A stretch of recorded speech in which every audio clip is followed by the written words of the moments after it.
Hello दोस्तों। आज बाल मनोविज्ञान में हम आगे के टॉपिक का डिस्कशन आज हम करने जा रहे हैं, जिसके अंतर्गत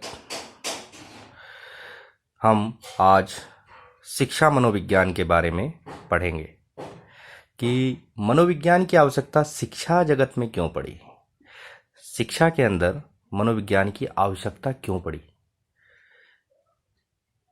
इस चीज़ के बारे में आज हम पढ़ेंगे।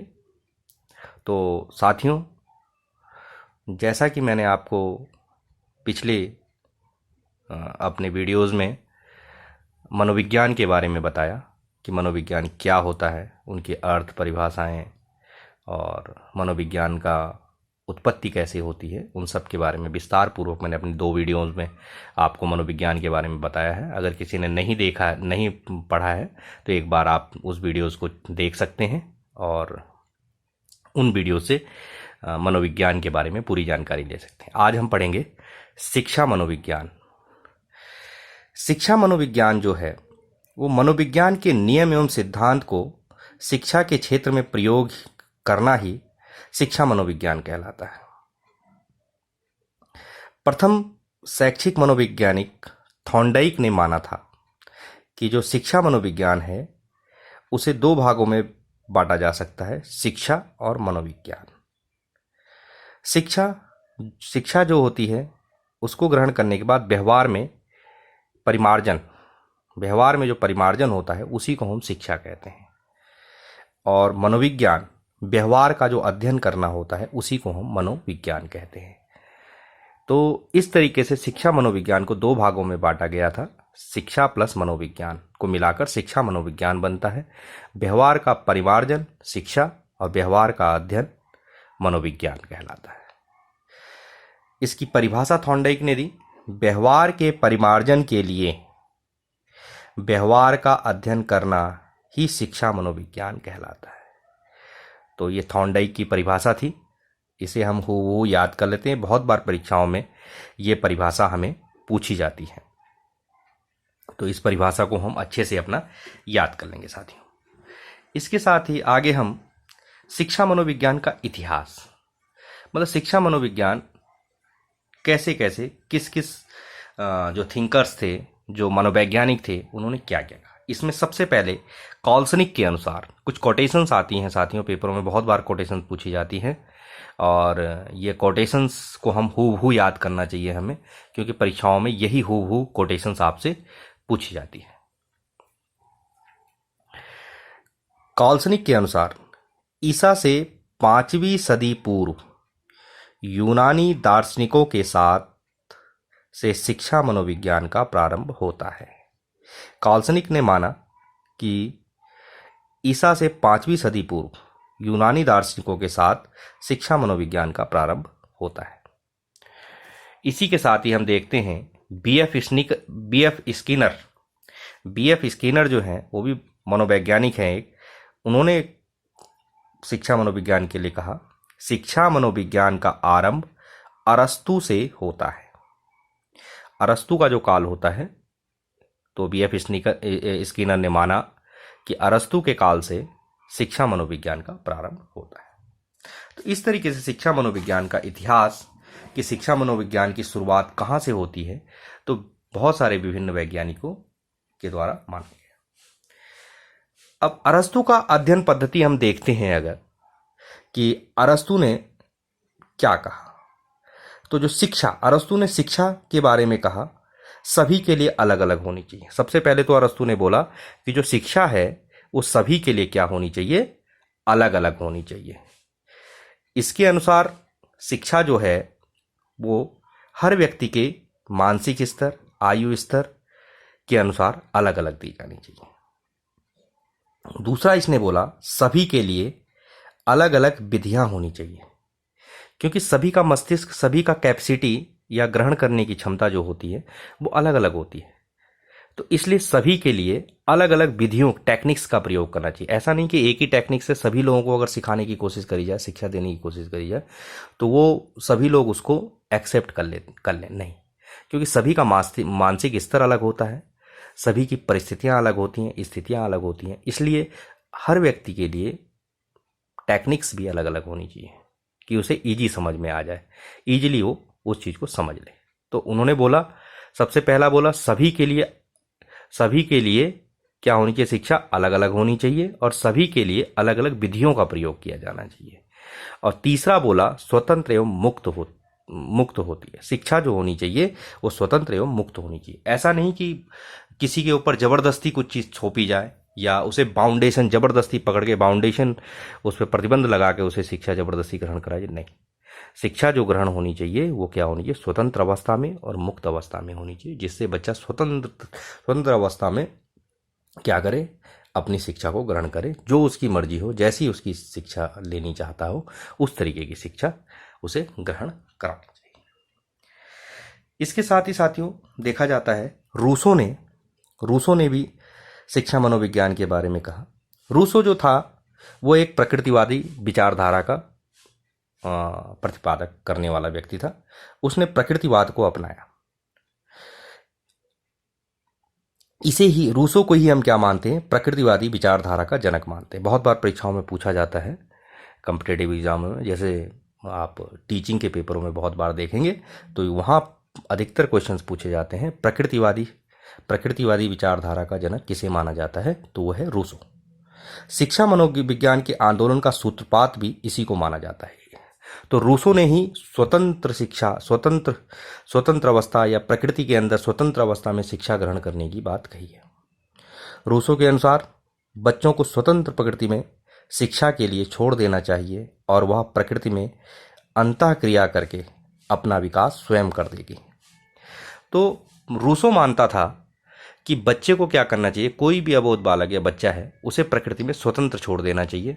वो अपने आप अपना मार्ग, अपने आप अपना रास्ता ढूंढेगा और अगर वह सही क्रिया करके अपने मार्ग को चुनेगा तो उसे सफलता मिलेगी, और अगर वह कोई गलती करता है तो प्रकृति ही उसे स्वयं दंड देगी, ना कि कोई आर्टिफिशियल या ना ही कोई उसके ऊपर एक कमरे के अंदर बैठा के शिक्षा या कोई टीचर उसके ऊपर बैठा दिया जाए या कोई उसके ऊपर डंडा रख के जबरदस्ती सिखाने की बात। उसने उस सब चीज़ों का खंडन किया और उन्हें बालक को स्वतंत्र अवस्था में, स्वतंत्र प्रकृति के स्वतंत्र वातावरण में सीखने का समर्थन किया।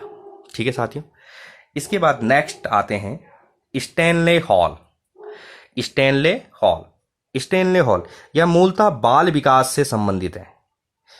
यह अमेरिका के मनोवैज्ञानिक है। इन्होंने बालकों के व्यवहार के अध्ययन के लिए एक प्रश्नावली का निर्माण किया था।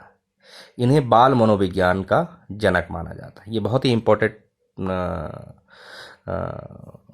मनोवैज्ञानिक है। इनके बारे में परीक्षाओं में, क्योंकि हमारा टॉपिक अगर हम सीटेट और यूटेट के बारे में अगर पढ़ते हैं तो वहाँ बाल मनोविज्ञान से रिलेटेड प्रश्न पूछे जाते हैं। तो उस प्रश्नों के अंतर्गत स्टैन हॉल के बारे में बहुत बार पूछा जाता है। जैसे यहाँ पर दिया गया है, स्टैन हॉल ही बाल मनोविज्ञान के जनक माने जाते हैं। ठीक है साथियों, इसके साथ ही अब हम आगे देखते हैं जॉन डीबी जो थे यह अमेरिकी मनोवैज्ञानिक थे। इन्होंने शैक्षिक व्यवहार पर बल दिया।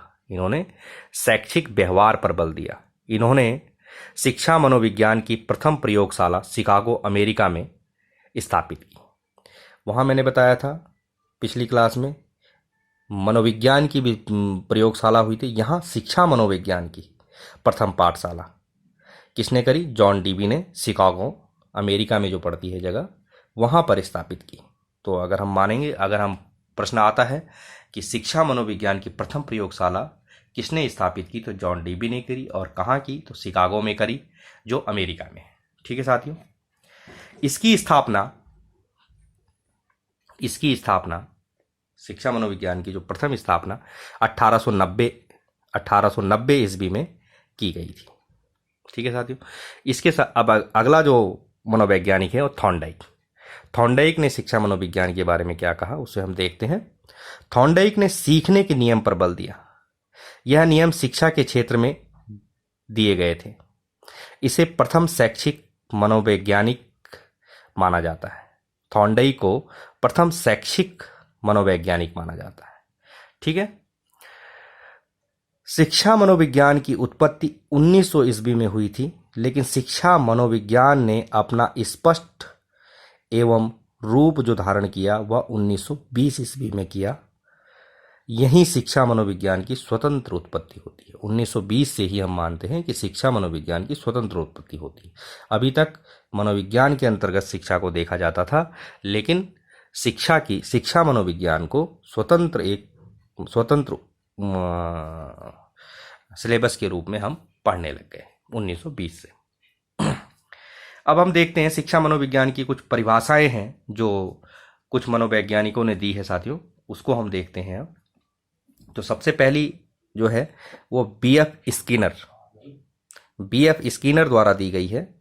पहली कोटेशन है बीएफ स्किनर की, शिक्षा मनोविज्ञान की वह शाखा है जिसमें सीखने एवं सिखाने की प्रक्रिया का अध्ययन किया जाता है। देखो ये बहुत बार परीक्षाओं में पूछा गया है ये कोटेशन, तो आप लोग इसे याद कर लीजिए। और कोटेशन हूबहू यही होती है, और इनको याद करके और इनके किसने कही, किस मनोवैज्ञानिक ने कही, ये हमें जरूर पता होना चाहिए। परीक्षाओं में बार बार पूछा जाता है इस तरीके से।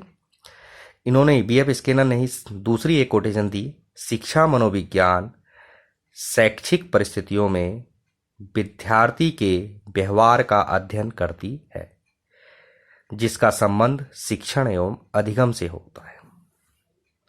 इसके बाद नेक्स्ट जो कोटेशन है वो है स्टीफन के अनुसार शिक्षा मनोविज्ञान शैक्षिक विकास का क्रमबद्ध अध्ययन करती है। ठीक है साथियों। इसके बाद ट्रो के अनुसार शिक्षा मनोविज्ञान शैक्षिक परिस्थितियों में मनोवैज्ञानिक पक्षों का अध्ययन करने वाला विज्ञान है। ठीक है साथियों, ये सब कोटेशंस हैं। ये सब कोटेशंस को आपको अच्छे से याद कर लेना है क्योंकि ये परीक्षाओं में बार बार पूछी जाती है कोटेशन। अब नेक्स्ट कोटेशन जो है वो है क्रो एंड क्रो। शिक्षा मनोविज्ञान जन्म से लेकर वृद्धावस्था तक सीखने का वर्णन एवं व्याख्या व शैक्षिक व्यवहार का अध्ययन करती है। ठीक है साथियों, ये तो हमने इंपॉर्टेंट जो कोटेशन थी शिक्षा मनोविज्ञान के बारे में, किन किन मनोवैज्ञानिकों ने क्या क्या अपनी बातें रखी बोला उनके बारे में था।